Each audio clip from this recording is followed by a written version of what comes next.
For the week 4 starts and sits with Michael F. Florio, go over to our website, NFL.com/startsits, to see all of the work. But let's start with some quarterbacks. Who is starting this week? You said you like Sam Darnold. I kind of feel bad that he has to go across the pond for his revenge game next week. But this week, I think you should be starting Sam Darnold because he's so hot right now. How could you get away from him? He leads the NFL with 8 passing touchdowns after throwing 4 last week. He has thrown at least 2 in every single game.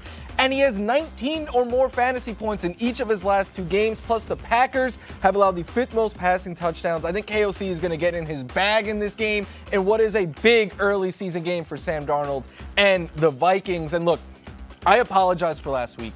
I said to sit Dak Prescott for 3.5 quarters. That looked like the right call. And then the Ravens went full Ravens and everything, and Dak went off. But you see there, he goes off every time he plays the New York Giants. The last time he faced them, he threw for over 400 yards and 4 touchdowns. He has 3 games in his career with over 385 passing yards. 3 times he's had 4 touchdowns against them. 6 times he's had at least 3 passing touchdowns against the New York Giants. Yeah, Dak, he's like the mayor of New York or something like that whenever they face the Giants. So get him into your lineup. Yeah, with all due respect to Boston Scott, it might be Dak Prescott. That is the giant killer. So you had Dak, as I said last week. Who's a sit this week?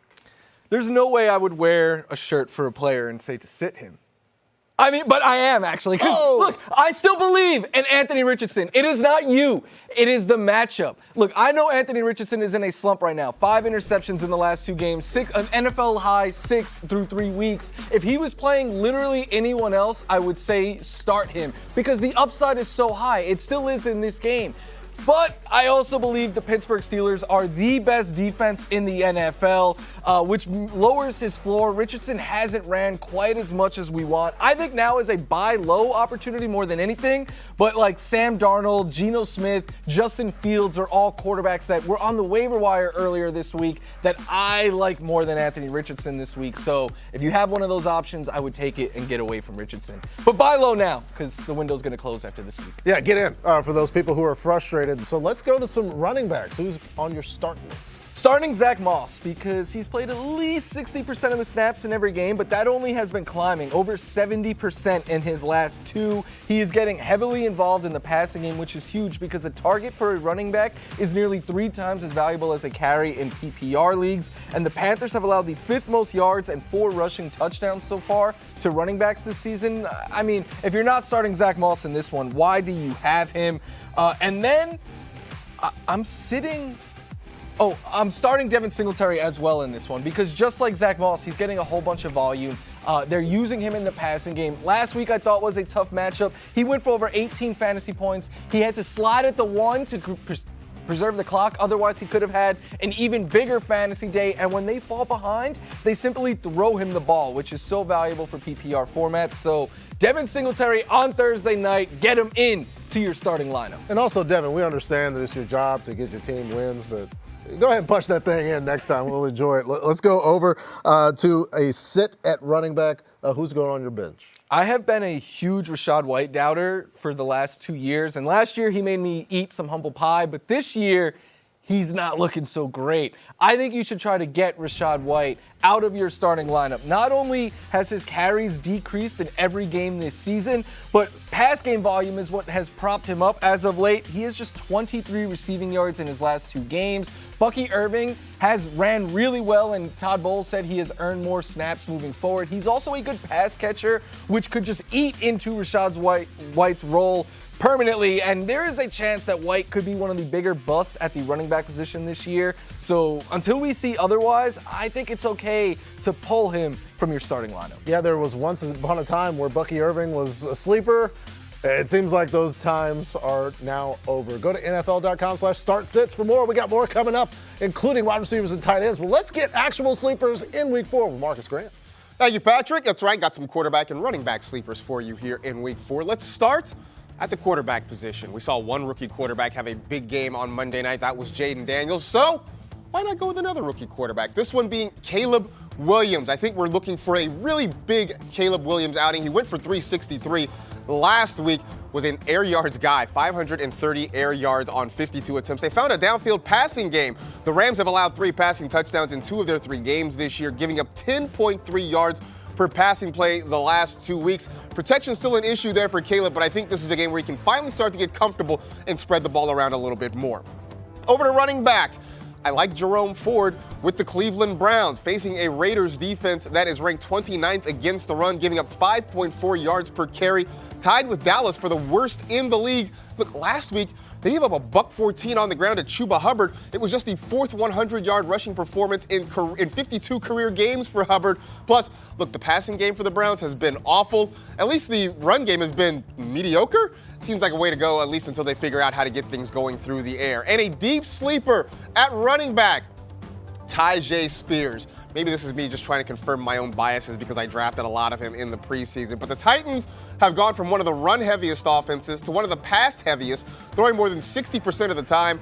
Will Levis, for all the hilarious things he does, he also throws to the running backs a lot. 11th highest rate of targeting running backs. Spears second on the team in receptions in a game that could be fairly close. I think Tyjae Spears has a little bit of a role. For more starts and sits with Michael F. Florio, again, go to NFL.com/startsits to see the full list. Let's talk some wide receivers. Who are we putting in the lineup? I'm starting Rome Odunze in week 4. I know a lot of people look at what he did in week 3 and they see 23 fantasy points. I see 11 targets and 235 air yards. And why does that matter? Because not only are the Rams top 4 in yards and touchdowns allowed to wide receivers, but they have allowed the most yards and touchdowns to receivers on deep passes this year. Think about it. Last week, Juwan Jennings ate them up on the deep ball. 2 weeks ago, it was Marvin Harrison Jr. In week 1, it was Jameson Williams. If Caleb has to air it out again, which I think he will because they cannot run the ball in Chicago right now, it could lead to a huge fantasy day for Rome Odunze. He is worth taking a shot on in week 4, and so is Khalil Shakir, who has been the top target for Josh Allen now 2 weeks in a row. He is shown to have a safe floor. We are starting to see a little bit more upside out of him, and this could be the best game yet because the Ravens have struggled against slot receivers this year, and this might be the first game this year where the Bills are actually in a close game and have to throw throughout, and we don't see Josh Allen getting pulled in the 4th quarter. Yeah, otherwise there would have been a whole lot more points for Josh Allen, even in his mega performance against the Jacksonville Jaguars. Let's go over to some sits at wide receiver. Who's getting on the bench? What do DK Metcalf, Mike Evans, and George Pickens have in common? They played against the Denver Broncos. They all were held to under 30 receiving yards when they played against Patrick Surtain and the Denver Broncos. And that is exactly why I think you can try to get Garrett Wilson out of your lineup. Pat Surtain is just shutting down top corners left and right. He's been doing this now for well over a year. And Garrett Wilson hasn't been Garrett Wilson this year. He has just 150 yards and a touchdown. He is yet to be a top 25 wide receiver in any week this season. Aaron Rodgers said after the game last week that he and Wilson are working to get on the same page. Not a must sit, but if you play in a 10-team league or if you went heavy early in a wide receiver early in your drafts and you have another option, I think this is a week to try to get away from Garrett Wilson. Yeah, not the dude to try to get on the same page against in Patrick Surtain of the Denver Broncos. Let's go over to our much-beloved tight end position. Which guy are we starting? Look, we're starting Jake Ferguson. Dallas Goedert gets all the attention from last week, but do not overlook what Jake Ferguson did. 11 targets, 95 yards. He is one of just 7 tight ends this season who has topped 15 fantasy points in a game. And the Cowboys have thrown on 71% of their plays this year. They are just abandoning the run and letting Dak air it out, and that is good things for Ferguson, who is the number 2 target. And I said earlier in the show, Dak eats every time he faces the New York Giants. I also think you should give the Ravens tight ends another shot this week. The Bills' strength in their defense is at cornerback, in the secondary, so they might be able to take Zay Flowers out of the game or limit him a bit, but their weakness is at linebacker, so I think we could see the Ravens attack the Bills' defense very similar to how they did the Chiefs in week 1. We saw Jonnu Smith finish as the tight end 6 in week 2 against the Bills. Strange caught a touchdown against them on Monday night, and I think this is a game where the Ravens will probably have to throw more than they usually do to keep up with the Bills' offense. And then you're diving a little deeper at tight end. Who isn't? Tyler Conklin is a name that I like and trust this week. 5 catches for 93 yards on 6 targets last week. And if Pat Surtain is able to take Garrett Wilson out of the game, or at least limit him like I think he will be able to, Aaron Rodgers is going to have to rely more on his secondary pass catchers. And the bar for tight end is so low right now. Conklin actually brings upside, which is more than most tight ends could say. I think it is a week to try to get him in to your starting lineup. More starts and sits with Michael F. Florio. Thanks, Mike. Let's go over to Marcus Grant for some more sleepers here in week 4. Thank you, Patrick. Looking at some pass catchers in our list of sleepers this week. We'll start at a wide receiver. We'll go to Seattle, where Jackson Smith-Njigba looks like he's trying to erase the bad memory of what was kind of a disappointing rookie year for him. He is taking over as Seattle's wide receiver 2. The usage is there. Second in snaps, 92% route participation, going up against a Detroit defense that has allowed the most receptions and receiving yards to the wide receiver position. This, as we said earlier in the show, historically has been a very high-scoring contest. It could be that yet again this week. JSN starting to work that underneath spot where you have DK Metcalf taking the top off the defense. Now over to tight end. Patrick mentioned this earlier. Everybody may be getting Cole Kmet because he looked like the guy who did some things last week at the tight end position. It is a high passing volume offense. Almost 65% of the time they're throwing the football. A lot of it's out of necessity because, as Florio mentioned, they're struggling to run.